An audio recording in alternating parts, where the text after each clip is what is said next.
नमस्कार सगळ्यांना. आजचा विषय खूपच प्रॅक्टिकल आहे. पुण्यामध्ये एका महिन्याला घरासाठी किती भाजीपाला लागतो तर आपण आज या व्हिडिओमध्ये बघणार आहोत.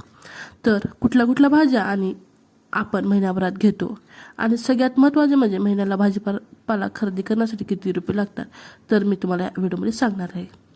आज मी तुम्हाला कोणताही अंदाज हवेतून सांगणार नाही, तर आपण अगदी घरात रोजच्या जेवणासाठी लागणाऱ्या भाज्याचा रिअल बजेट बघणार आहोत. तर आपण साधारण घरात रोज भाजी, आमटी, पोळी, भाजी किंवा भात असं जेवण करतो. त्यामुळे फक्त महिन्याच्या सुरुवातीला एकदाच भाज्या आणून भागत नाही.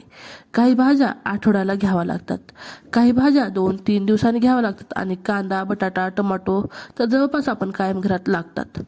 म्हणून मी आज माझ्या घरच्या वापराप्रमाणे एक रिअल महिन्याचा अंदाज देणार आहे. तर चला आपण सुरुवात करूया कोणत्या कोणत्या भाज्या लागतात. पहिल्यांदा महिन्यात आपण साधारण कांदा घेतो 4 ते 5 किलो आणि बटाटे घेतो 3 ते 4 किलो, टोमॅटो 3 ते 4 किलो आणि त्यानंतर आपण भाज्या बदलून घेतो. उदाहरणार्थ भेंडी, वांगी, दुधी भोपळा, दोडका, गवार, फ्लॉवर, कोबी, कारले, शेवगा, गाजर, बीन्स, काकडी, मटार किंवा उपलब्ध असलेल्या भाज्या. याशिवाय आपण कोथिंबीर, मेथी, पालक किंवा इतर पालेभाज्या आठवड्यातून घेतल्या जातात. म्हणजे महिन्याला भाजीपाला घेताना 5-6 भाज्या नाही तर साधारण 15 ते 20 प्रकारच्या भाज्या आपण बदलून वापरतो. तर इथेच खर्च वाढायला सुरुवात होते. तर माझी महिन्याची खरेदी कशी असते मी तुम्हाला या व्हिडिओत सांगणार आहे. आता समजा आपण आठवड्याला एकदा भाजी आणतो. एका आठवड्यात साधारण 400 ते 500 रुपये आपण गृहीत धरलं तर एका महिन्यामध्ये 4 आठवडे तर 450 रुपये महिन्याला म्हणलं तर एका महिन्याचे 1800 रुपये होतात.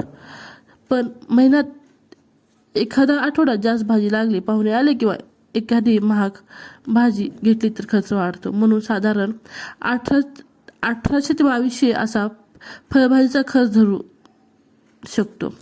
त्यात पालेभाज्या, कोथिंबीर, मिरची, आलं वगैरे छोटे छोटे खर्च झाले तर आणखी 200 ते 300 सहज जातात. म्हणून फळभाजी प्लस पाले सारखा नसतो.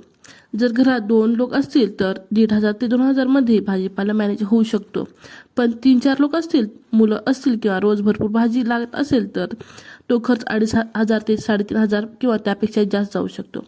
आणि आपण जर सगळ्या भाज्या फक्त किराणा दुकानातून किंवा सोसायटी जवळच्या रिटेल दुकानातून घेत असू तर खर्च आणखी वाढतो. पुण्यात मार्केट यार्ड, मंडई किंवा स्थानिक भाजी मार्केटमधून खरेदी करण्याचे पर्याय आहेत.